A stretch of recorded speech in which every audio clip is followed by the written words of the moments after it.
Stunned to the core, I looked at him, and it slowly dawned on me what he had said. Are you sure? I mean, is there even the slightest chance of a mistake? I'm truly sorry. I wish things were different, but I am absolutely certain. My journey home was simply terrible. How would you feel if a doctor told you that your life was over? How to tell your wife? How to explain to the children? And why now?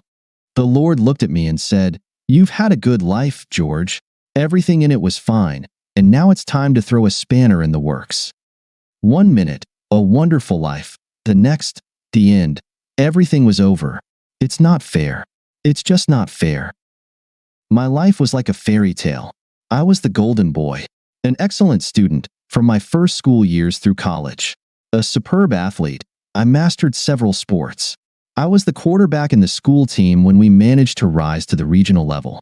I made the game for almost the entire team and pulled off a caper against Jefferson, our town rival, the only time our school managed to beat them. I had 17 college offers for further education. I chose state. The football coach on the first training day looked at me and said, "You might have been a quarterback in high school, but I see you as a receiver." I thought he was mad, but in the first years of college, I led in catches, yards gained, and touchdowns. I achieved everything I wanted and graduated college with a 4.0 GPA. I received my first draft offer, but decided I had enough of football and went to work at XYZ Corporation, where I managed to become the vice president of marketing within 6 years. However, the most remarkable event was meeting Dorothy. We first met in the 6th grade, when the boys' and girls' physical education classes were combined to teach us how to dance. Dorothy was my partner, and from that moment, our relationship began, culminating in our wedding 2 years after graduating from college. I was smitten from the first moment I took Dorothy by the hands in the gym, so much so that I was constantly teased by classmates and friends for the next year. "George has fallen for Dorothy," and "bride and groom" were phrases I probably heard every day. Unfortunately, Dorothy didn't feel the same way. She liked me, but she also liked many other guys. When her parents allowed her to date, I was just one of many. Things changed a bit when I got into sports. As I became a more successful athlete, I became more popular. In school, there's always a group of girls who like athletes and enjoy being seen with them. When these girls began to show interest in me, Dorothy did the same. In college, I learned from one of her friends that Dorothy thought I was the one for her, but when other girls started paying attention to me, Dot decided it was better to secure her position before someone else could snatch me away and make me forget about her. We started dating regularly and were a couple for almost the entirety of high school. I say almost because, like all teenagers, we would occasionally fight and break up only to get back together a week or two later. The biggest problem was sex, or rather the lack of it. Every guy in my class bragged that he was already a man. If they were all to be believed, I was the only virgin in our class. I kept hearing things like, "Last night I was with Becky in the parking lot, and we had sex." All I could get from Dorothy was a few deep kisses. When I tried to put my hand on her breast, she slapped me and said, "If you need sex, call Sally Murphy." And after that didn't speak to me for a week. The third time it happened, I called Sally, but it only made things worse. First of all, if Sally was a jerk, she took the nights off when she was with me, and secondly, Dorothy didn't talk to me for a month after she found out that I had been on a date with Sally. When we finally did get to talk, we ended up breaking up for good. How could you do that to me? It was your idea. You told me to call Sally. But that's not what I meant. All I know is I'm sick of being the only virgin in high school. Okay, George, I'm sorry, but I really value my chastity. I will not have recreational sex just to please someone who thinks virginity is a crime. I promised my mother that I would be a virgin on my wedding night, and I am determined to do so. Okay, then I guess we're broken up. What? Why would you say that? You said you're not getting married until you're out of college, which isn't for another 5 years. I'm not that attached to my virginity, so I sure as hell ain't gonna wait another 5 years to get rid of it. Then I guess there's nothing more to talk about. And she got up and left. I thought, well, fine, if that's what you want, so be it. A month later, the prom was at school, and I invited Nancy Bickford. Dorothy went to the prom with Sammy Vine, and although I tried to ignore them both, every time I looked in their direction, I saw Dorothy looking at me. After the ball, I asked Nancy where she wanted to go, and she said, "Some motel. I hope you were planning on having sex with me tonight." Who's gonna argue? Nancy laughed till she cried when she found out I was still a virgin.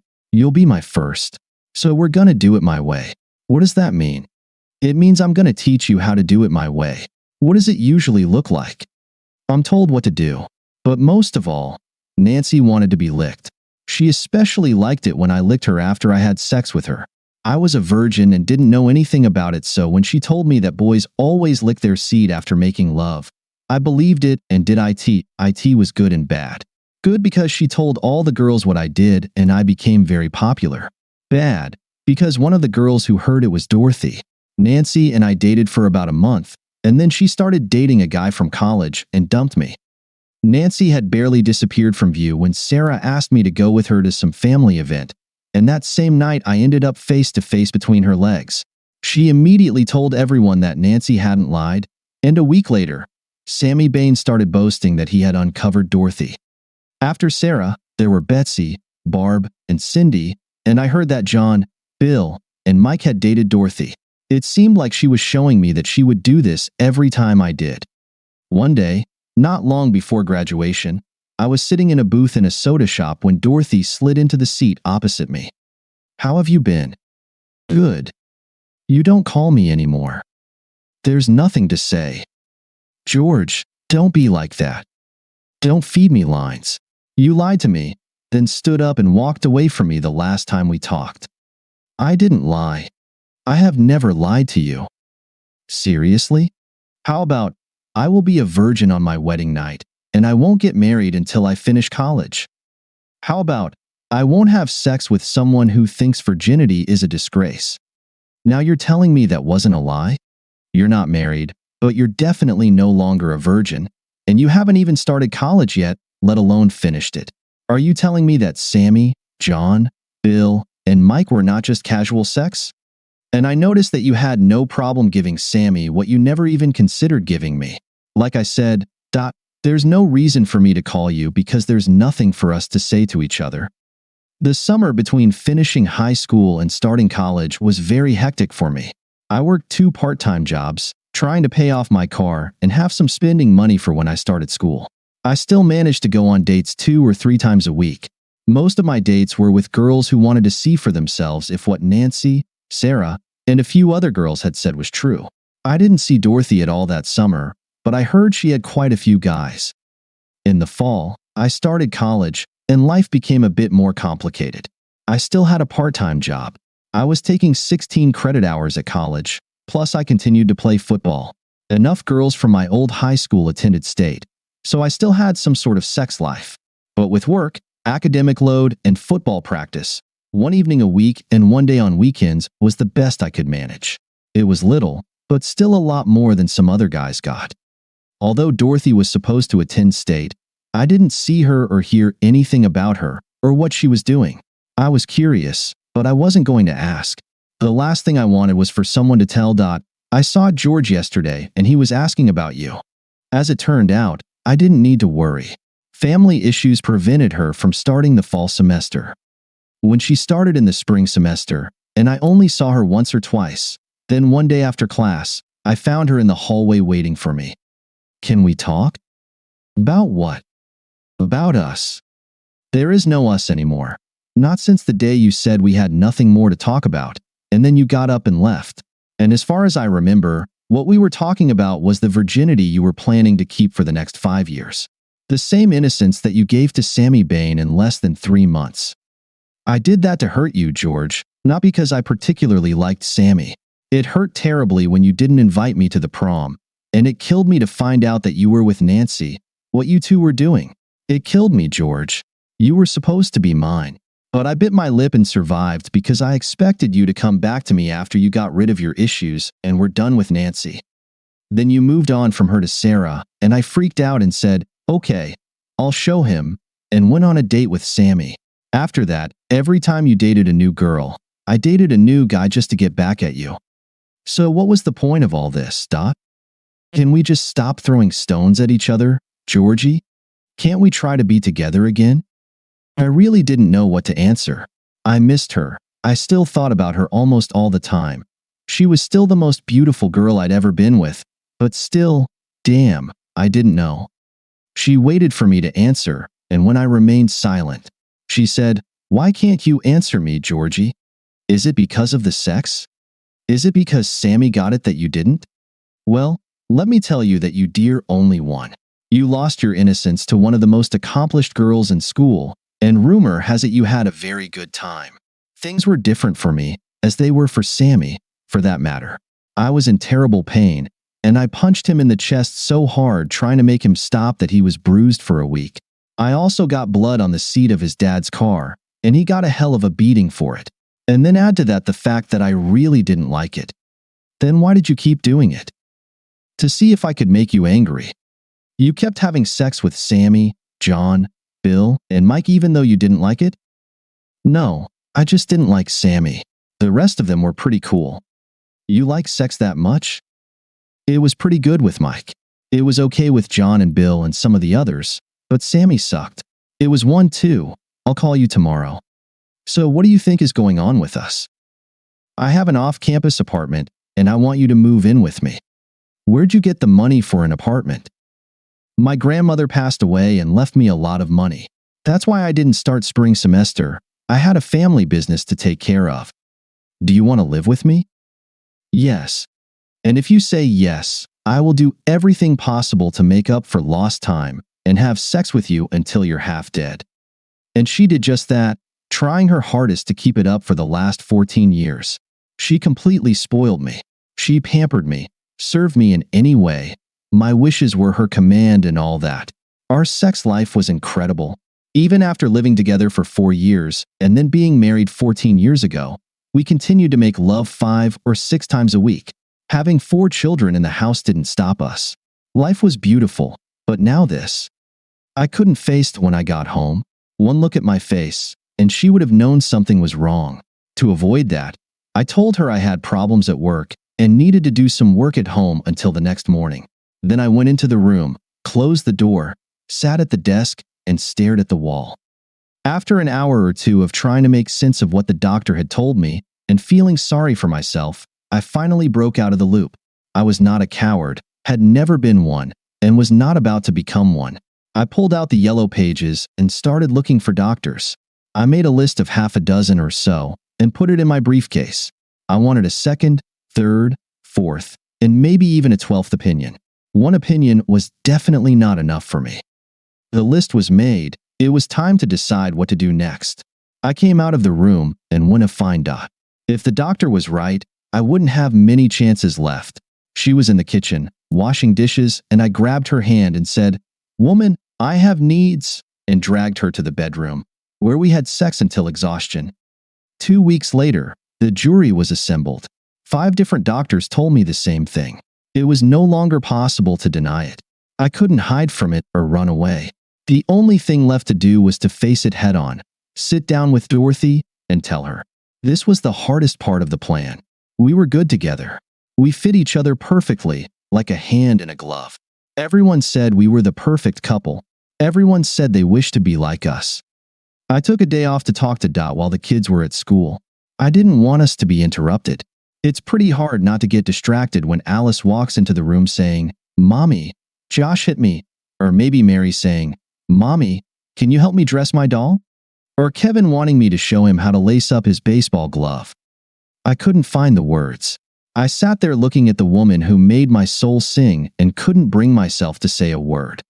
"What is it, Georgie? What's all this about? Come on, George. What's so important that you had to stay home to talk to me?" It was hard, but I finally took a deep breath and said, 2 weeks ago, a doctor gave me some very bad news. I didn't believe it, so I went to another doctor for a second opinion. I didn't believe him either, but after 3 more doctors ran tests, I have to accept the facts. I can't deny it and believe it will go away because it won't. It's there, it's malignant, and it's killing me. My God, George, is it cancer? It's similar, but what I have is worse than cancer. Cancer eats away at the body. What I have is infinitely worse because it eats away at the soul. When I went for my annual medical exam, they found a shadow on my prostate. They ran a bunch of tests, and when they came back, the doctor, who knew about my athletic past, said it must be hard not having a son to follow in my footsteps. I asked him what he meant, and he told me that I am infertile. I couldn't believe it. How could I be infertile with 4 children in the house? I checked with 4 other doctors, and they all told me the same thing. Additionally, when I was getting the kids their flu shots, I had DNA tests done. According to the DNA tests, the children have 4 different fathers, and none of them is me. Do you have any comments, Dorothy? Yes, note. Sociologists have determined that every 13th man raises someone else's child after analyzing anonymous DNA test results. Story 2. I accidentally stumbled upon this photograph. My wife has been traveling frequently for work for the past 4 years, often leaving me alone for weeks at a time. I spent many lonely hours browsing adult websites. Where I found it, there was no need to see her face. Her vintage wedding service was quite unique. Her late mother's wedding ring on her finger only added proof. The necklace was her last Christmas gift from me. The mesh jacket was a birthday present for me. There was no condom visible. Sandra doesn't use contraceptives. We see each other only 10 days a month. We haven't had sex for 2 months. My anger was almost complete. Using my extensive computer skills, I found the same photograph on 3 different adult sites, with the original being on a dating site for finding friends. My life was over. I called her, but nobody answered either her mobile or on Skype. I called her hotel, but her room phone went unanswered. I began calling her colleagues who were supposed to be with her, but they all denied knowing her whereabouts. I sent her an email to follow up on my frantic voicemails, urging her to contact me. This was a family emergency, a matter of life and death.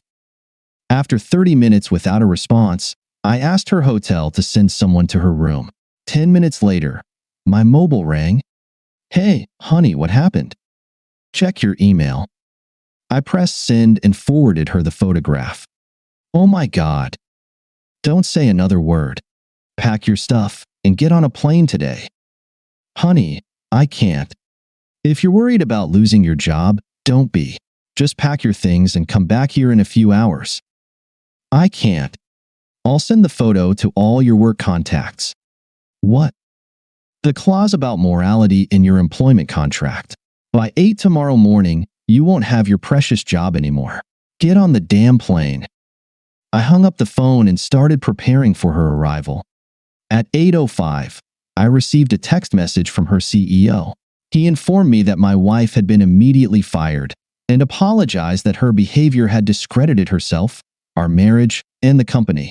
He explicitly stated she would never hold a similar position again.